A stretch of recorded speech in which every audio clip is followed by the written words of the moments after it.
Guys, do you know that Iran just pulled out of the 2026 World Cup? And I need you to understand this. This is not a small story. It's not just one country skipping a football tournament. This is geopolitics crashing, headfirst into the beautiful game. And the shockwaves are going everywhere. We are talking military strikes, assassinated leaders, denied visas, player defections, diaspora protests, all of it tied to one decision. Iran said no. They looked at the United States as a host nation and said, we are not coming. Breaking news. Iran will not participate in the World Cup. They've pulled out. Despite President Trump coming out and saying they can come, nothing will happen to them. Their players will not be harassed. They'll be allowed to play. None of them will face any issues. The Iranian sports minister said Iran cannot participate. Says here, Iran cannot participate in the 2026 World Cup following strikes against the country by the United States and Israel, the Iranian sports minister said Wednesday. So this seems like good news for Nigeria. Maybe Nigeria will get that spot. I don't know. It's time for our Nigerian foreign minister and sports minister to start. Go and suck dick. Go do what you gotta do. Get us to that World Cup, y'all. Anyway. If you go to my TikTok, backup TikTok, Facebook, and Instagram, you'll see a link there to my link tree, where you can find the email sign up for future meetups that I'm doing, dinners in the city and other cities. You can find my Cash App, my Venmo, my Calendly for people that have been hitting me up saying they want to talk, schedule an appointment. You'll find my YouTube, and if you like what I'm doing and you want to subscribe to my Patreon, that's it right there. Thank you very much. Okay, it is official that Iran will not be playing in the World Cup. Iran has made a very, very firm and strong decision behind this, saying that they do not want to play in the World Cup. They are even refusing travel to the tournament, obviously because of what is going on. And they're even accusing FIFA of being biased to the United States, which makes sense. The World Cup is in the US. What did you expect? But apparently Spain and Germany are also deciding to boycott. I'm not gonna lie, that's kind of insane. What do you guys think about this? Follow me. So why might Iran not be going to the World Cup? And who could replace them? Iran is threatening to quit the World Cup, plunging FIFA into a geopolitical crisis and hugely problematic for its president, Gianni Infantino. It would be because the United States, along with Israel, is bombing Iran just months after FIFA created a peace prize for Donald Trump. So how have we got here? Well, in the week and a half since the conflict began, Iran has been raising the rhetoric, increasingly raising the prospect of not going to the World Cup in June. The language has been hardening, with the sports minister now saying this.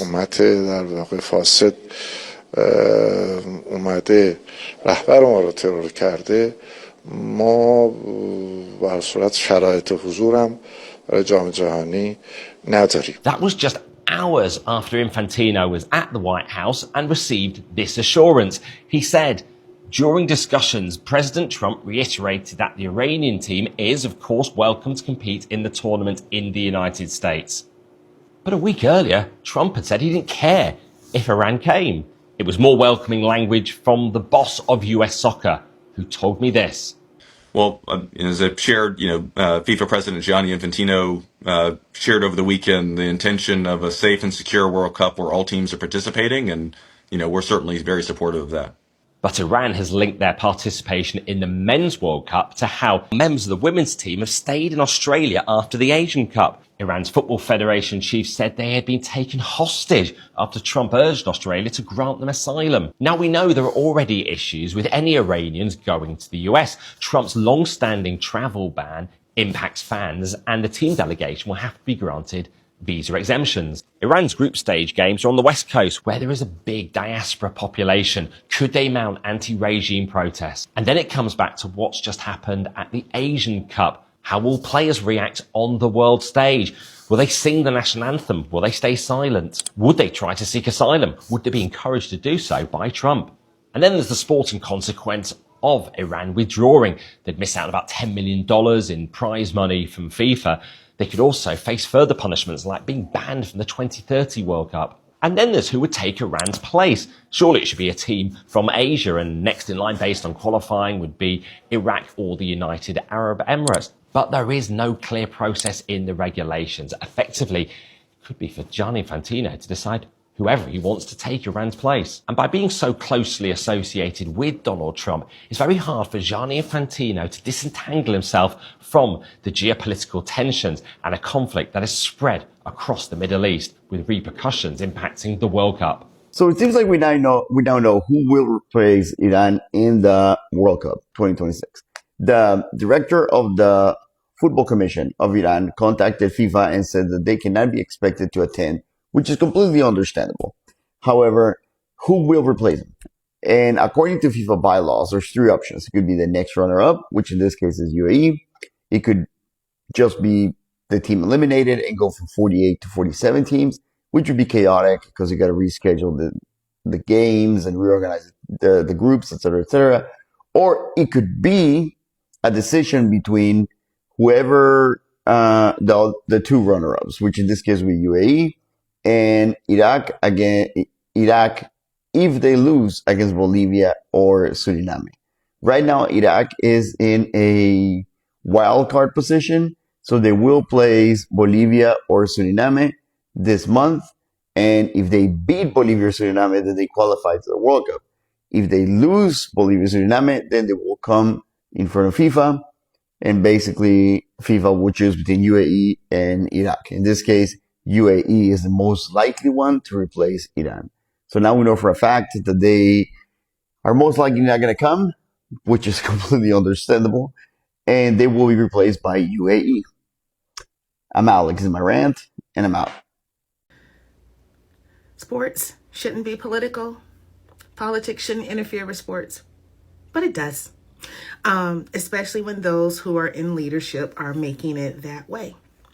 Now, when the president decided to bomb Iran without any conversation, without any, collaborative conversations with Congress, which I think is you're supposed to technically do, but he did it anyway. There's a lot of nuances to that, right? And I didn't want to necessarily go into all of those nuances. But the one thing that I thought about, and it's something that I've been talking about for better part of a year plus, is the ramifications of U.S. politics and FIFA World Cup. And of course, Seattle is a host city. And I've been saying since day one, when everything started to happen in January of last year, is that, it is a world stage. And the world has a lot of different political areas to it. So fast forward to the bombing of Iran and what's happening in Iran right now. Now, with everything else going on, one of the things that I thought about was, how does this affect the World Cup? Now, that might sound a little silly. You're like, Alicia, why do you think about sports and something like this? Because it has ramifications.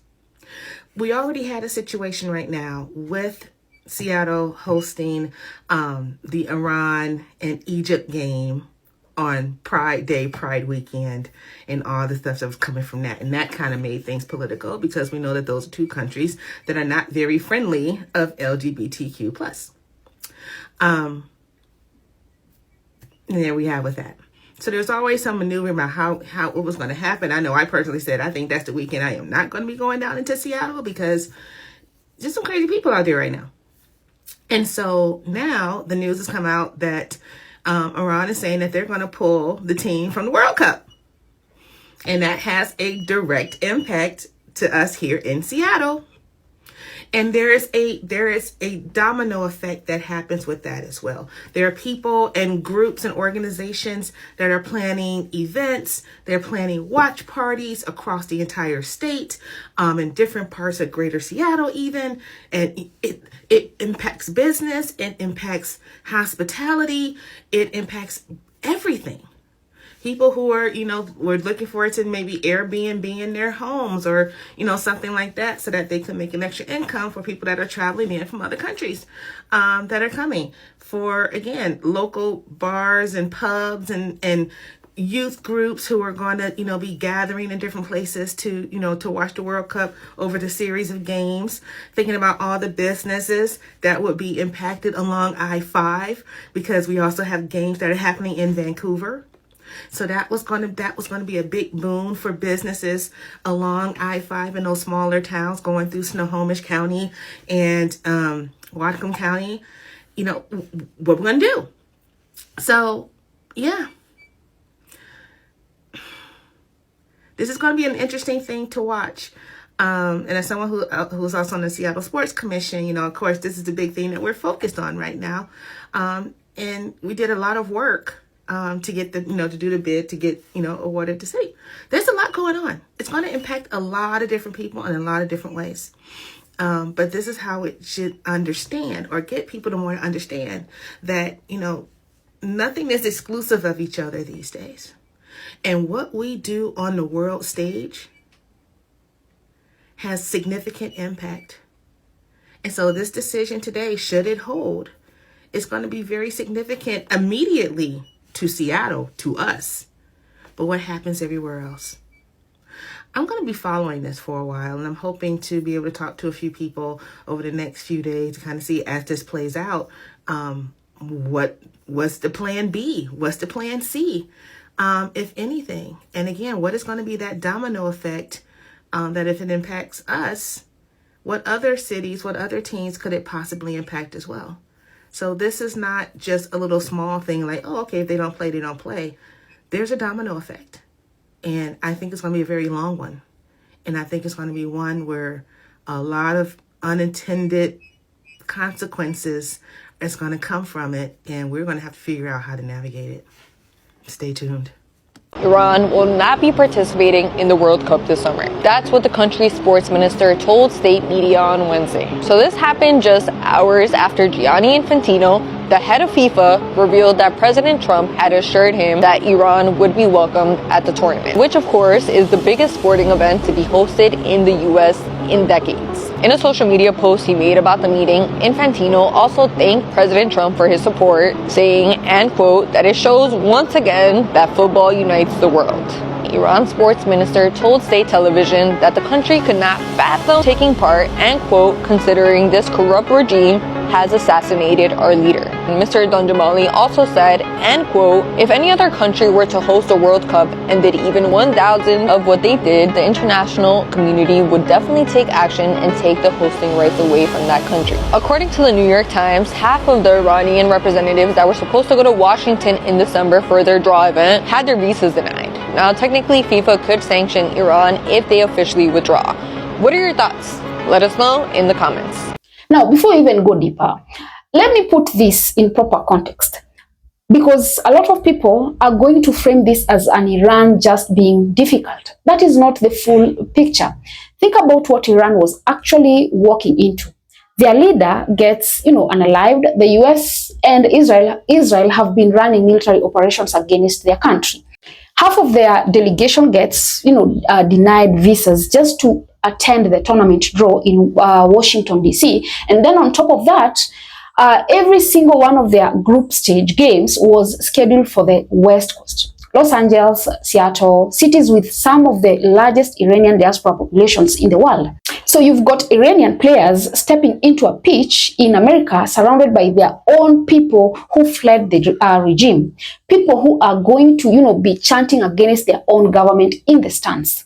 The Iranian government wasn't just, worried about losing football matches. They were worried about, losing their players, about defections, about, players refusing to sing the national anthem on live television, broadcast back at home. That is not a football problem. That is a full-blown, national security situation dressed up in a football kit. And Iran decided we are not playing this game. So now, the real question is, who replaces Iran? What happens to FIFA's credibility? And are we really about to see more countries follow suit? Well, let's start with replacement situation, because even FIFA doesn't have a clean answer here. Under the current bylaws, there are three parts. One option, you take the next qualifier in line from the Asian standings, which points directly to the United Arab Emirates. Option 2, you weigh up the UAE against Iraq, depending on whether Iraq can win their wildcard matches against Bolivia or Suriname. If Iraq qualifies on their own, fine, the UAE steps in. If Iraq loses those wildcards, now you've got a conversation. Option 3, which obviously nobody wants, you got 47 teams, you tear up the scheduling entirely, reorganize the groups, reschedule the matches, and FIFA has called it chaotic, by the way, and they're right. That is the nuclear option. There's also chatter around Nigeria potentially benefiting from this situation. But right now, the runway most clearly leads to the UAE. Iran didn't just withdraw quietly. They walked out swinging. Their sports minister stood up and said the conditions were simply not suitable for their national team. Their football federation chief tied the withdrawal directly to an incident in Australia where members of the Iranian women's team stayed behind after the Asian Cup. He called it a hostage situation. Meanwhile, Iran has formally accused FIFA of being biased toward the United States, arguing that if any other host country had won, what US has done, military strikes, visa denials, political assassinations, they would have been stripped of hosting rights immediately. And honestly, that argument is not easy to dismiss. FIFA President Gianni Infantino has been doing the rounds, reassuring everyone that the tournament will be safe, that all nations are welcome. But words are cheap when the backdrop is bombs and blocked visas. Iran looked at the full picture and made a cold conclusion. The risk of going is greater than the cost of staying home, and that cost is real. We are talking, roughly $10 million in prize money gone, a potential ban from the 2030 World Cup, sanctions on the federation. These are serious consequences. But the Iranian government clearly decided that what they were walking into in America was more dangerous, politically, socially, and symbolically, than any punishment FIFA could hand them. Now, the elephant in the room, Spain and Germany, because reports are circulating that these two nations are also weighing a boycott. The sources don't give us the full, reasoning yet. But if two of Europe's biggest football nations start moving in the same direction as Iran, this tournament has a legitimacy problem that prize money and press conferences cannot fix. FIFA is sitting on a ticking clock. The 2026 World Cup is supposed to be historic. 28 teams, 3 host nations, the biggest edition of the tournament ever staged. But right now, it is turning into a geopolitical battlefield. And the football is almost a side note. The broader message here is clear. Sport has never been fully separated from politics, no matter how many times governing bodies pretend otherwise. When you host a World Cup in a country that is actively in military conflict with a participating nation, you cannot act surprised when that nation says, "We are not coming." Iran made their call. FIFA now has to make theirs, and the world is watching to see whether the beautiful game can survive and the ugliness of what is happening around. Yeah, guys, I need you to drop your thoughts on the comments. I want to hear from you. Also, don't forget to subscribe, like, and share as well. And until next time, bye-bye.